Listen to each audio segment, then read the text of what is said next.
Right, this week on the show, we're going to be fearlessly questioning doing it together. And we're going to be doing that with my good friends Mark and Amy Bailey. Now, you probably haven't heard of or aren't familiar with Mark or Amy, mainly because they're not really in the business of most of the other guests on this show.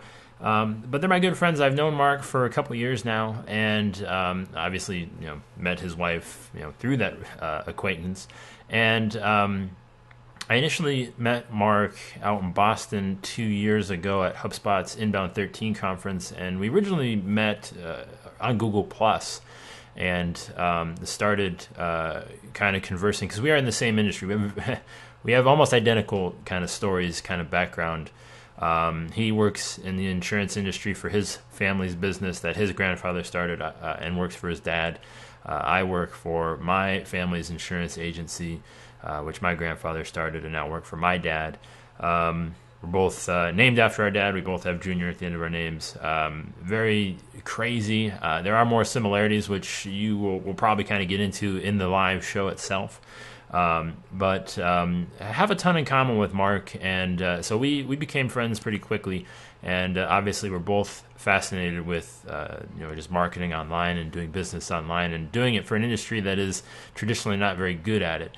And then I had to get the opportunity to I never met Amy in person, but we've talked over Hangouts and Skype calls and things like that.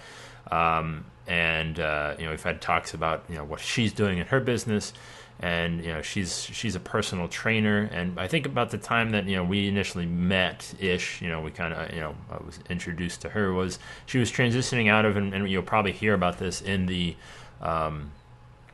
in the actual show. And the reason I'm telling you this is because I think it's important to set this whole thing up. But she was transitioning out of her 9 to 5 to become a personal trainer. She was blogging on the side. She blogs at thefunkyfork.com. It's kind of her own take on fitness and wellness. And she's big into that. And as you'll hear from Mark's story and her story, how they've kind of been able to work together on this front.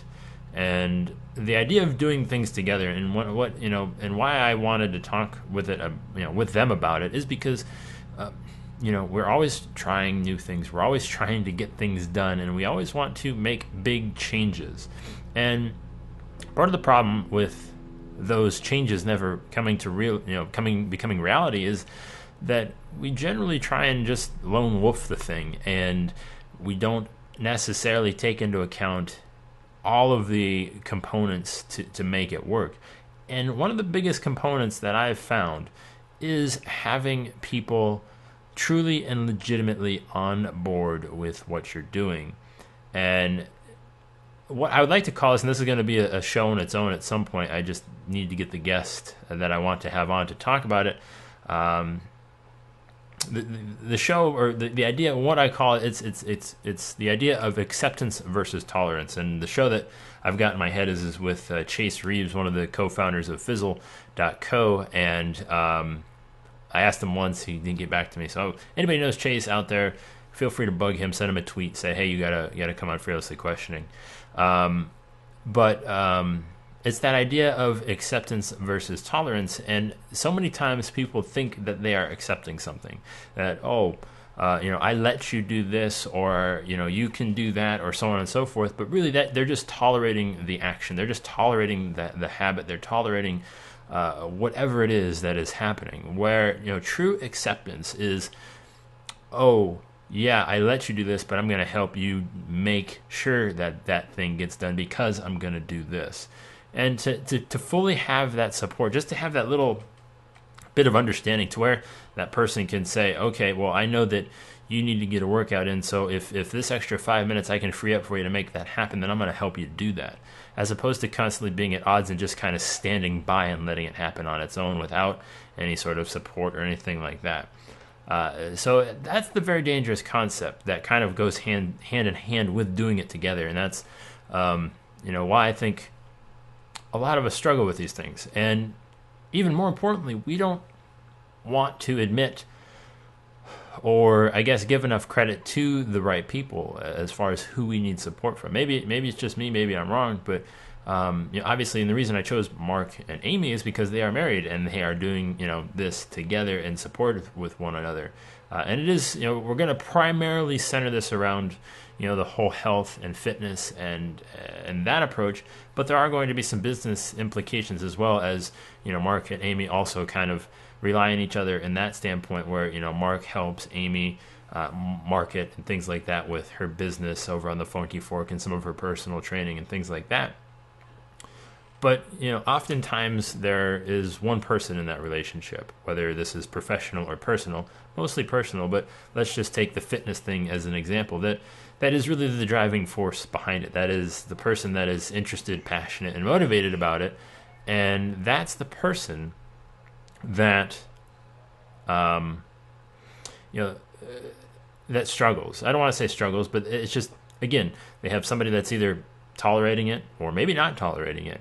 And just doesn't really care. And that makes it, one, it's not a good environment for the person that is not actively trying to make the change, but also it creates, it doubles it. It compounds that ability, that the energy, the time required for that other person to continue to stick with it, because they're fighting uphill with themselves and then also with other people directly within their support system. It's amazing that, that can actually happen. And I see that a lot. And people don't have the true and utter support with the people that they need. And that's what we're going to talk about. And that's why I've got Mark and Amy on the show this week. And it's really, really important from my perspective, is that understanding. And again, this doesn't have to be your husband or your wife, although that's probably the best place to start. But then from there, it's okay. Is it a couple key coworkers? Is it your boss? Is it whoever else? Is it your manager or whoever else? Getting those people on board with whatever it is that you're trying to accomplish, or even the person below you. Obviously, when you are able to dictate orders to somebody in an organization, or when somebody, obviously the chain of command is, you're on top of that, it's a little bit easier. But when it's a lateral move, or even worse yet, when you're trying to go up the chain and have these things happen, that's where things get tough. And I don't know that I have a good answer for any of this. I don't know that I've got to figure out. That's why I'm going to talk to Amy and Mark and kind of see if we can't discover their secret. Because I don't have a good answer for you. I don't know how you make that easier. I guess it can come back to the idea that we talked with Lisa Ingalls about on, I can't remember the name of the number of the show. But we fearlessly questioning making it your own idea, or making it your idea. And, maybe that's a big part of it. Maybe it is. I don't know. I think there is a little bit of luck involved in that there is just some natural compatibility that cannot be replicated.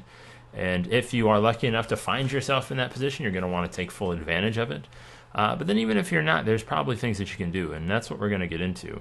So we'll be back with Mark and Amy this Tuesday at 2 p.m. It's going to be live Eastern Standard Time. So I hope to see you there. I'm Joey Gigola. Take it easy, everyone.